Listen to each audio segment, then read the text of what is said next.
Hi guys, it's been a while since we saw this game. Anyways, if you guys did subscribe to my last channel and saw what I was doing on that channel, you would see, or you would know that I have played this game, Requiescence. I still don't know if I'm saying the name right, but either way, it's Requiescence. So it restarted. So, I have not played this game in a while, so I wanted to play it on this account, see if, because like things change, you know. So let's see. Let's begin. And these do have voices. That's why I have it turned up. Oh god, here we go. There's only silence in a black, empty room. Watch me. You guys are gonna hear me mess up a lot. The darkness was so thick that it covered the chamber like a blanket, crushing the very air itself. But this darkness was not empty. In the silence, a voice broke through. A lonely voice that was hollow and soft. It spoke to no visible being. Will you help me? Will you save everything? Or will your selfishness destroy it all? The voice breathed these words out into the empty air. Then, from the center of the room, a soft blue light began to glow. Sorry. The blue light produced the shape of a glowing orb. Within that orb, the image of a city began to form, as if reflecting from the eyes of an eagle flying overhead.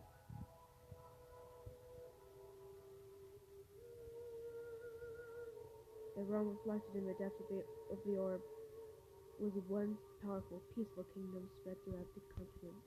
But now there remained the broken, war-torn, massive city-states.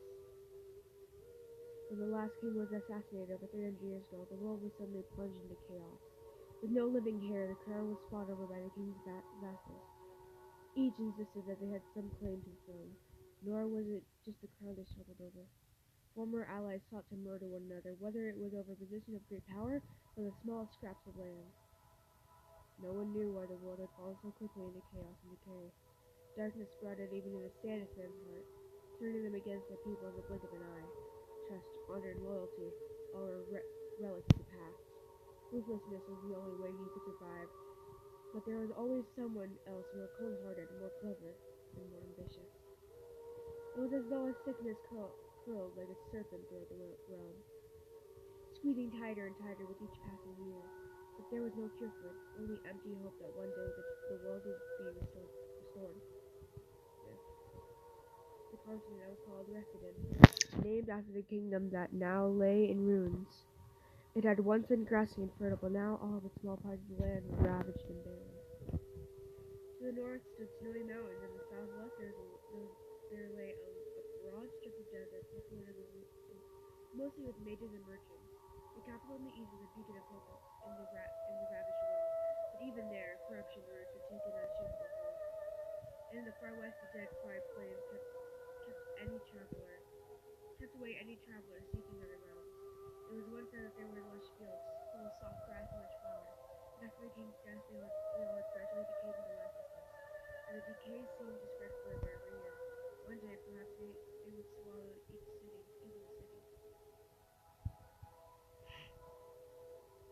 It was this harsh world that the orc reflected, a world with no kingdom, only kings.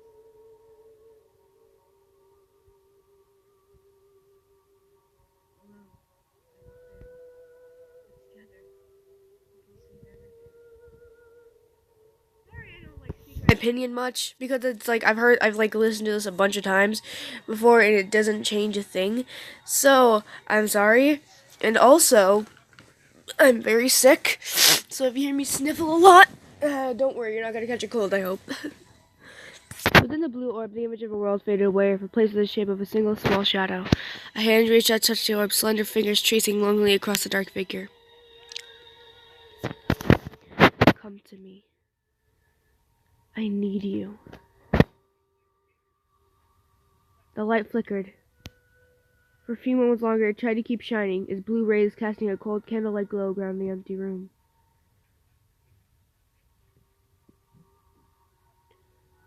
But soon, it was extinguished. The room was dark again, as if the light had never existed. You will save them all. I will be waiting.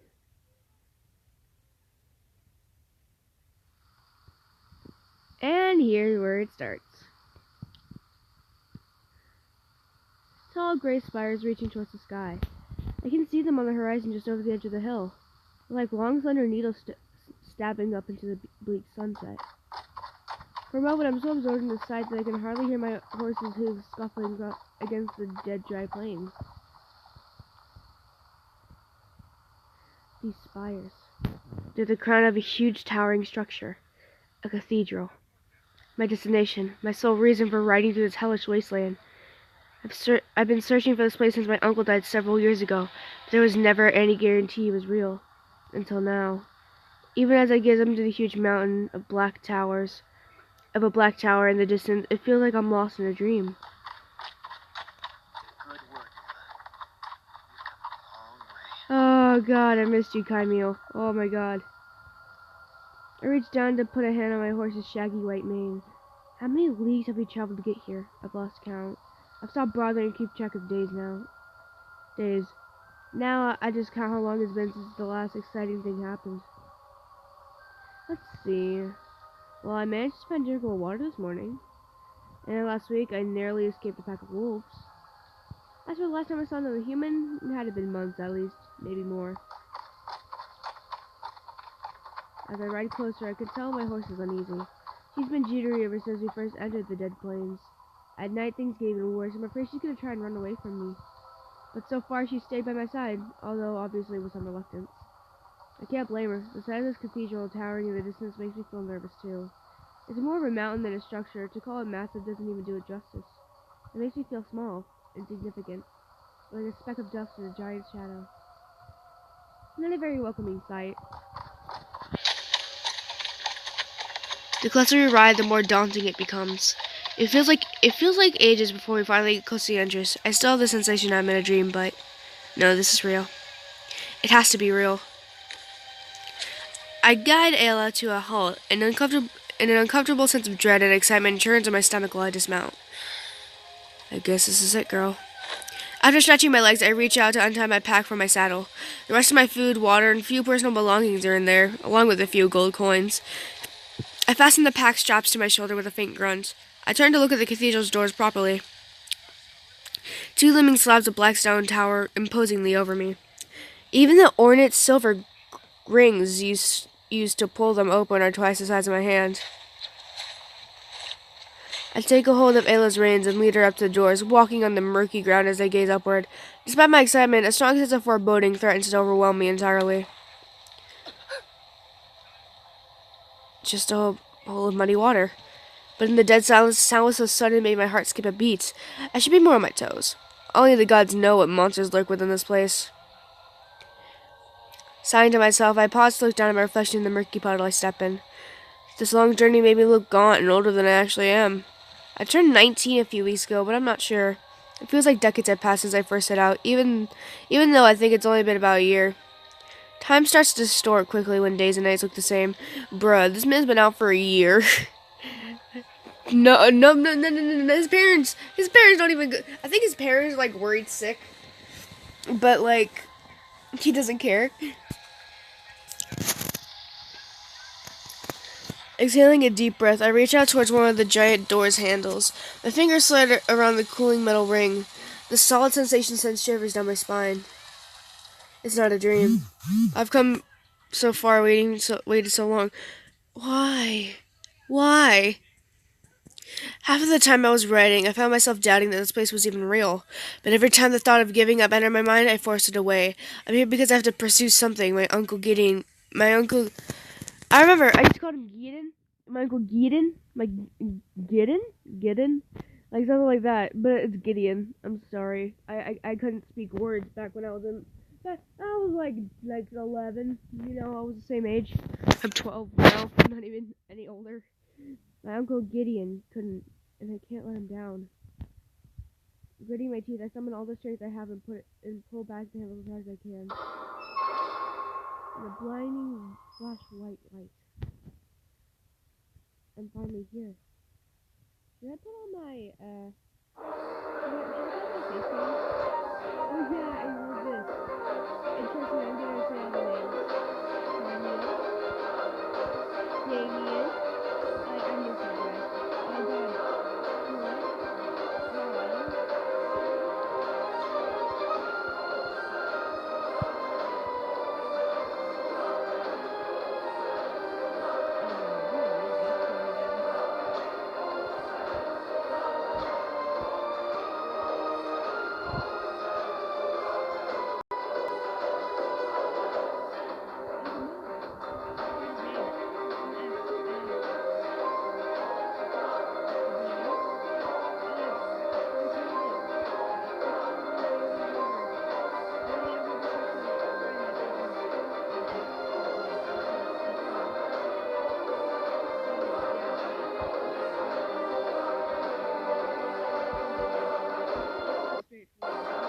towards the end of the broad corridor. It feels like some sort of powerful heat is emanating from inside. I started rushing hot air brushing against my face and blew my hair back. It reminded me of a bird, frenzied, whiny. I turned to see my horse rearing up in terror. Before I could even move, she Ayla, turned no! me. She jumped out in the direction we came from, abandoning me without a second thought. I blew sigh and strapped my bag close. Although I tried to keep myself calm, my stomach starts to bubble with nervousness again. Surely there has to be something here. What else would Gideon write about this place? There's not, no, there's not much you can do about it now. Just to make sure it's so there, I lower my head and feel the pommel of my sword hanging from my belt. My fingers pressed against it, and the cool touch of the metal was comforting somehow. Well, no point of wasting time. I step inside the corridor, clutching my pack tightly. Instantly, I start to make my way further down into the hall. It's remarkably warm inside. The heat is very different from the cool evening air, and it's a little uncomfortable. It also smells oddly so modern. I take an idle glance up at the ceiling as I walk forward. The beautiful arches are reminiscent of the ancient grand temples that used to be revered place to worship. Yeah, but told him is still a typical word. But the fiery glow makes it hard to see both above and far ahead of me.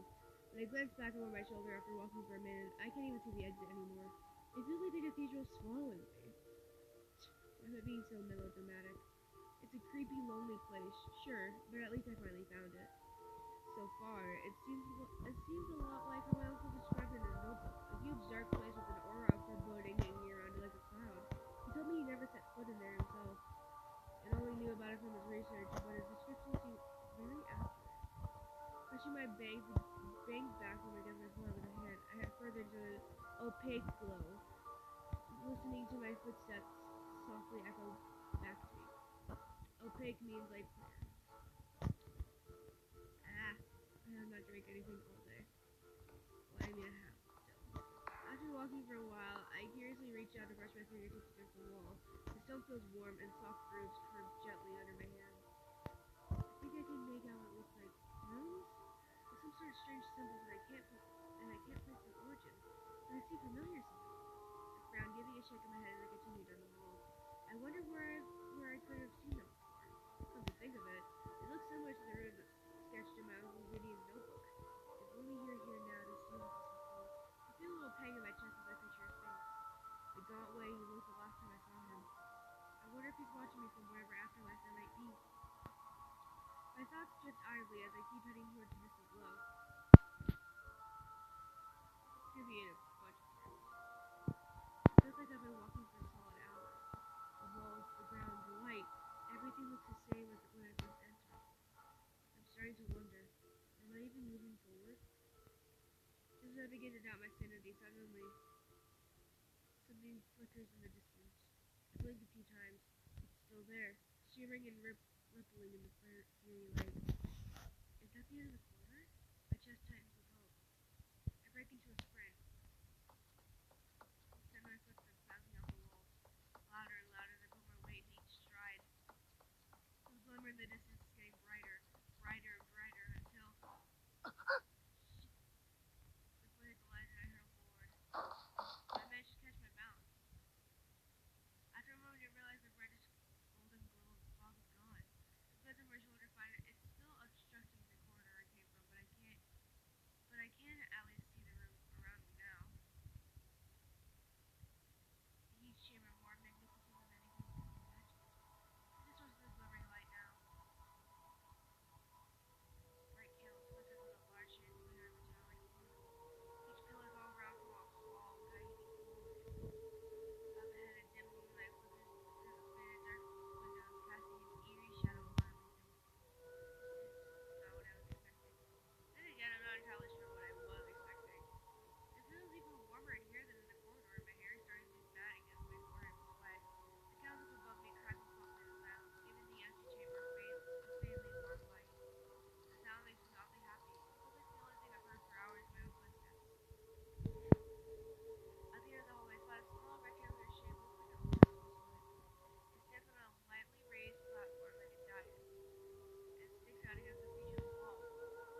One decoration in particular catches my eyes. A man with a crown bending down before a woman in ragged clothes.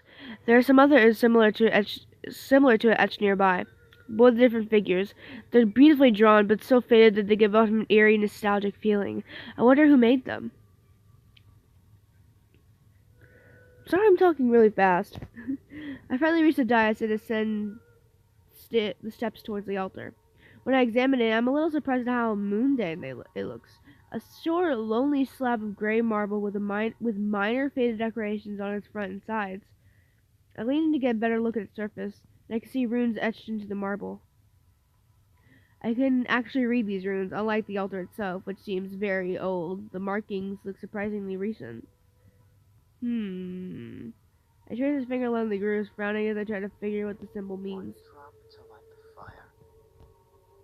Use my thumb to scrape away the light dust concealing the next to the room. 2 drops ignite the core. Core? The core of what? 3 drops to burn it higher. I pause, squinting to decipher the last of the runes. The flickering light of the candles is atmospheric. Certainly, but it definitely doesn't make reading any easier. A 4th drop to part the door. Okay. Climb in the car, Be right back, guys. Door? I glanced around the chamber skeptically. No door in sight. Only places that aren't obscured by pillars are smooth stone walls. But I didn't come all the way just to be stuck on a dead end. Might as well see if I can figure out the meaning of those arcane runes. I like to think that drops only means water, but I have the foreboding feeling the altar wants blood. The magic that I can sense from it is oddly twisted. Like something that was once pure, but now is hollow, disfigured version of itself. Dark magic often uses blood for rituals, so I wouldn't be surprised if it needed...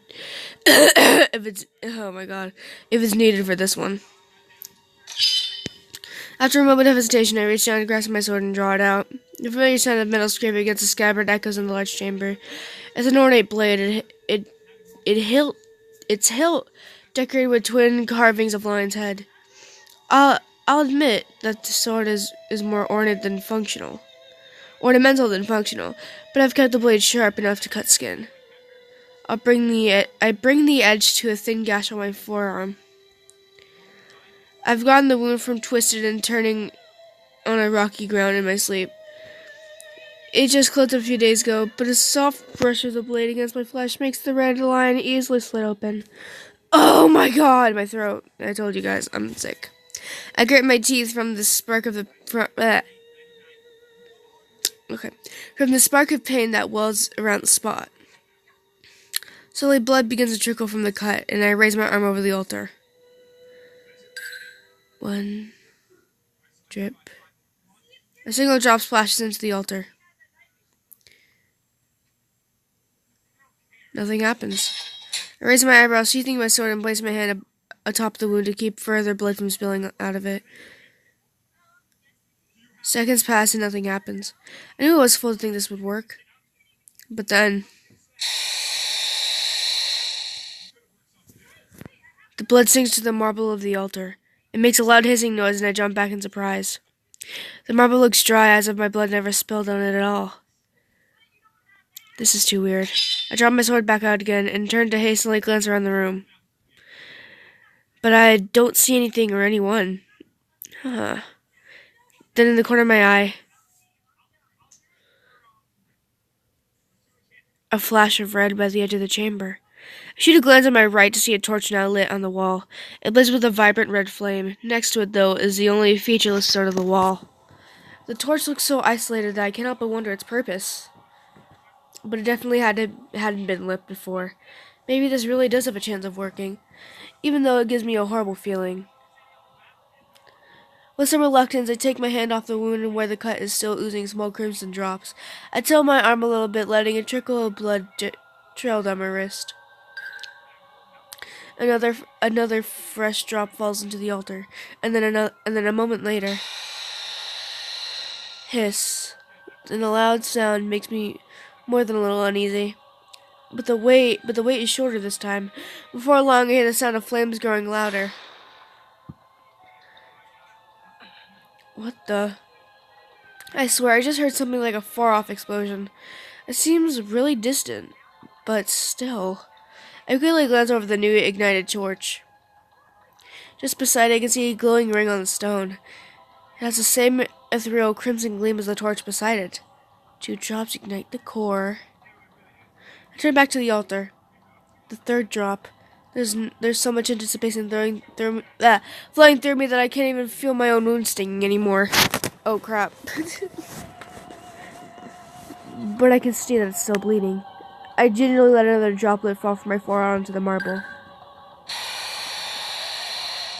This time I quickly turn around to face where the torch is in circular groove around the wall. From my very eyes, the glow of the circular rune starts to bleed outwards. Another light begins to glow, revealing a rectangular shape in the stone, above the size of a door. It reminds me of the liquid melting into a mold, pouring an angry, fiery red into deep grooves. Now the last drop. Sucking in a blade of my sword to my forearm, lightly pressing the blade to my skin to coax another drop of blood out of the clotting wound. I raise my arm over the altar one last time, swallowing the uneasy feeling tightening in my throat. The wound on my arm looks worse than when I'd begun. I guess it was a little clumsy when I first cut it back open. I allow one last drop to ooze from my skin down to the hungry marble.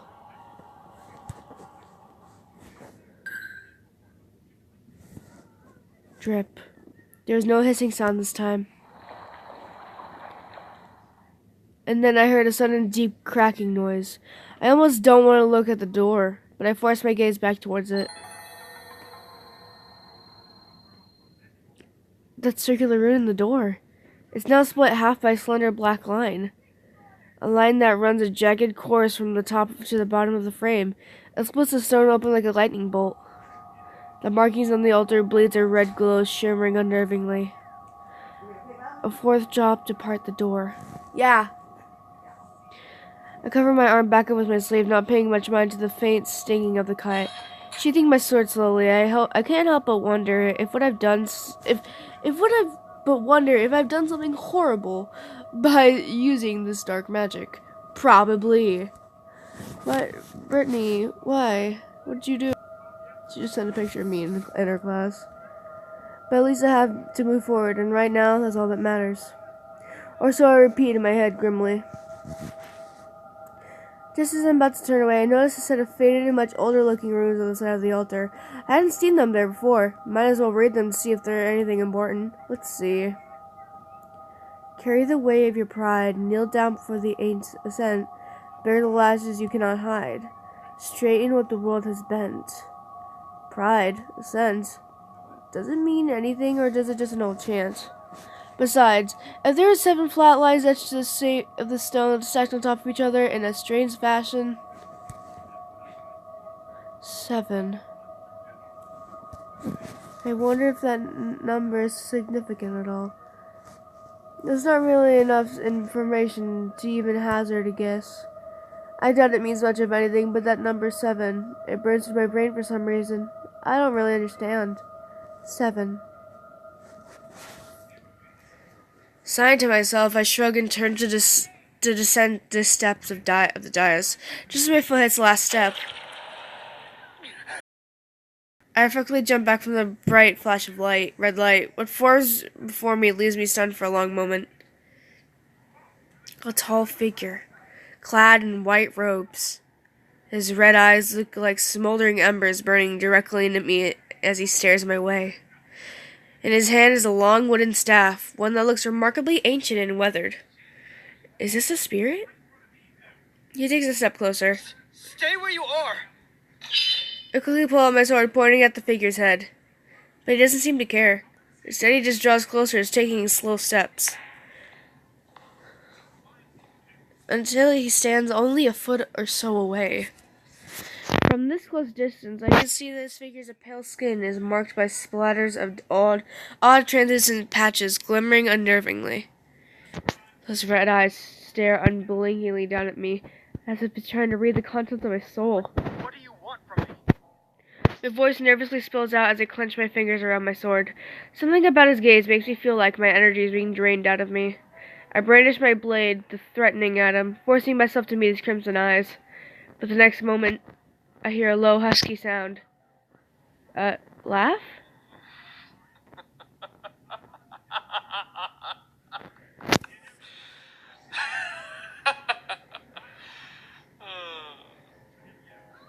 I watch, stunned, as a white-robed figure suddenly throws his head back with a hoarse fit of laughter. Oh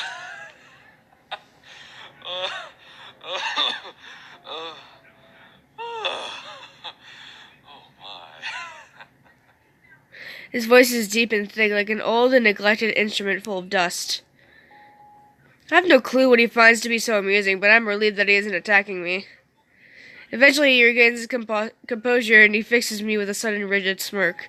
His ghostly white teeth are sharp and fang-like, making him seem even more unnerving. The look on your face.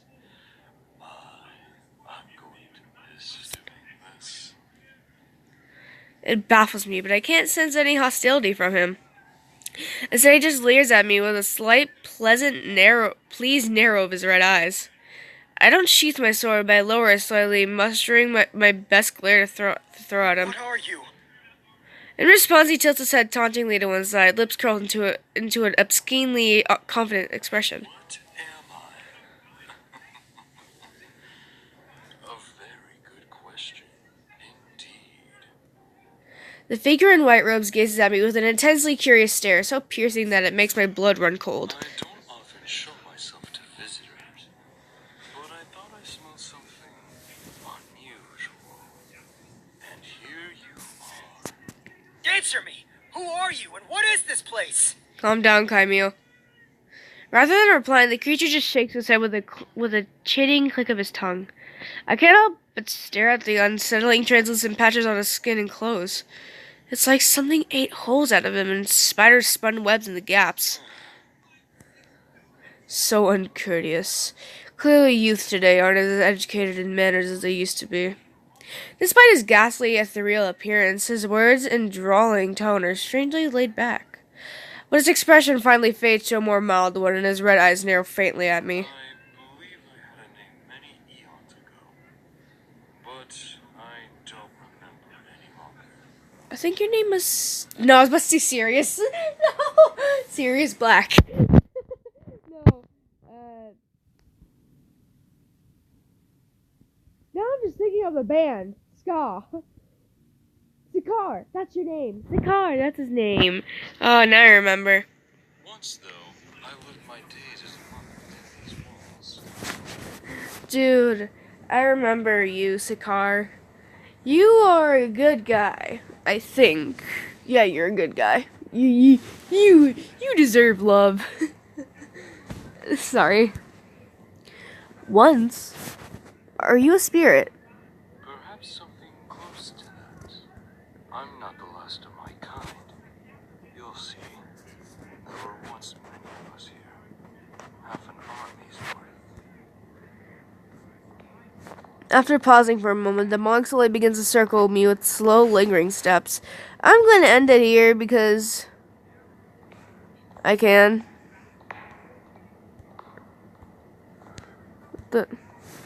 Save. Bye, guys.